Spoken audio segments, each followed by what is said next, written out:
Makakausap natin ngayong gabi si Joselito Zulueta, Analyst on Church Affairs mula sa UST Department of Journalism. Mr. Zulueta, magandang gabi po sa inyo. Salamat sa oras. Maganda rin.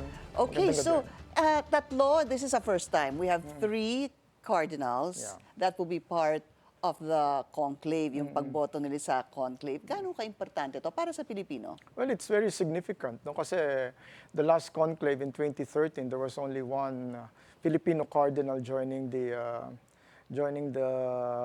conclave. No? And at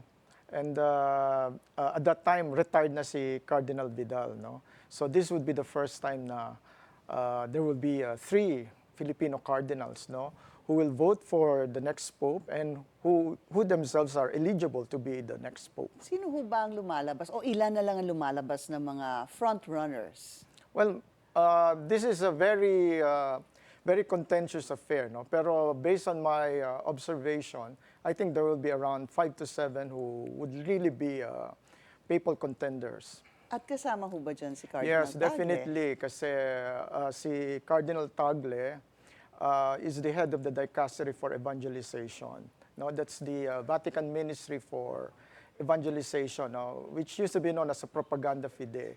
And because of the reorganization sa Vatican under Pope Francis, itong Propaganda Fide, itong Dicastery for Evangelization, has become basically the number two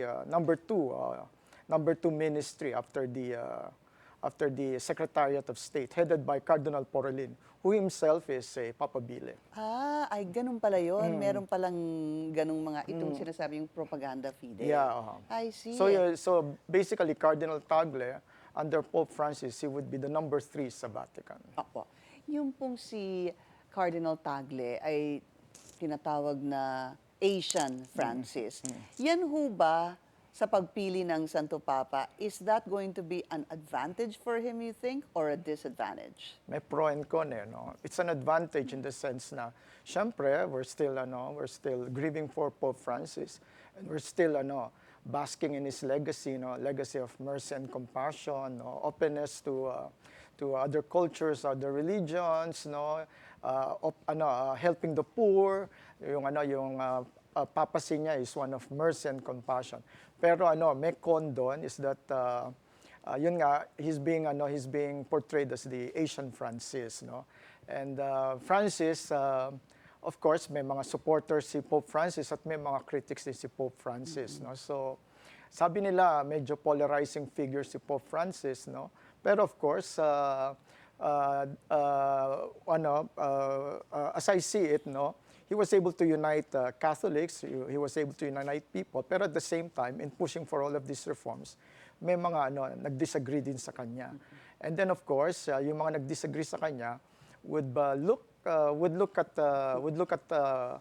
Cardinal Tagle with some suspicion, with some and a lot of distrust. hesitation, Lot of possibly, hesitation, no? yeah. Opo. Si Corina Sanchez Rojas, she's at the Vatican right now, and she has a few questions for you. Okay. Go ahead, Corina.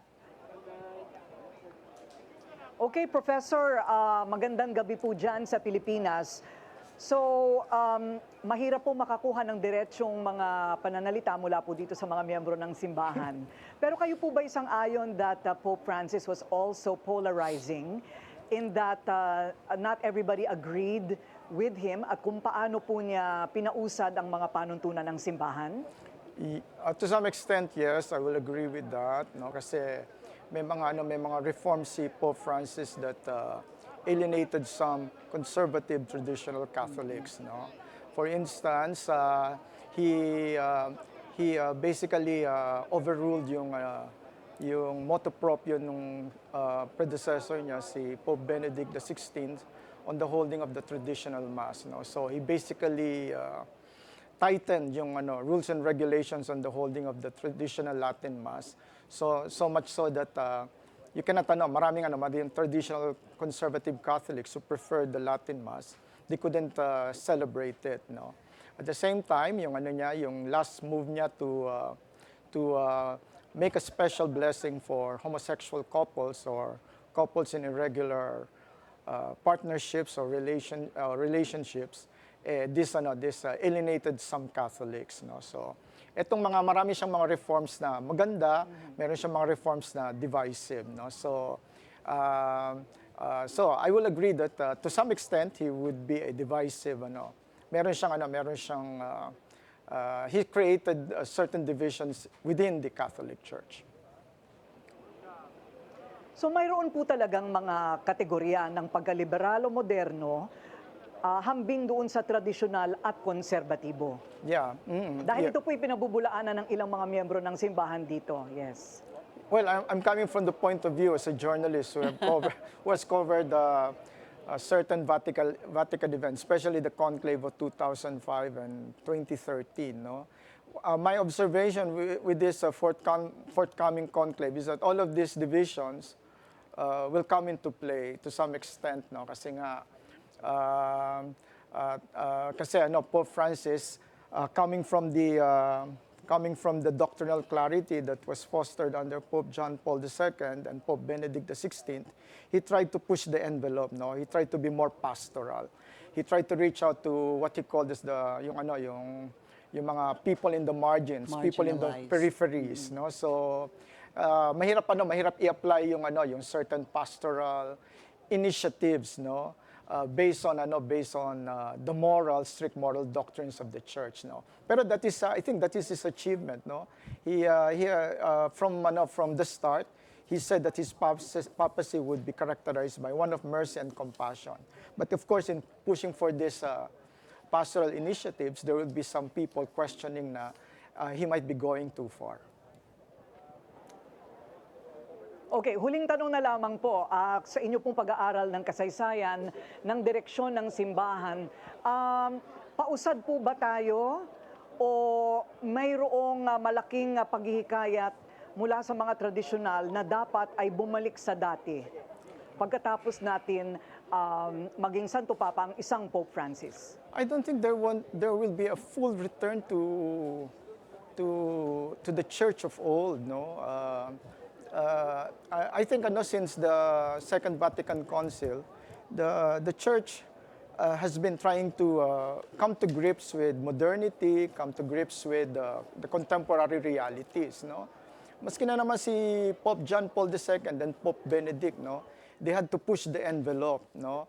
Of course, kinakarakterize natin yung papacies nila as one of moral and doctrinal clarity, no. But you must remember that si Pope John Paul II, if he hadn't pushed for certain political or social initiatives, no, there would have been no end to the Cold War, no. That's the achievement of Pope John Paul II. As for Pope Benedict naman, he would like a certain clarity, a certain continuity between the Church of old and the Church of new.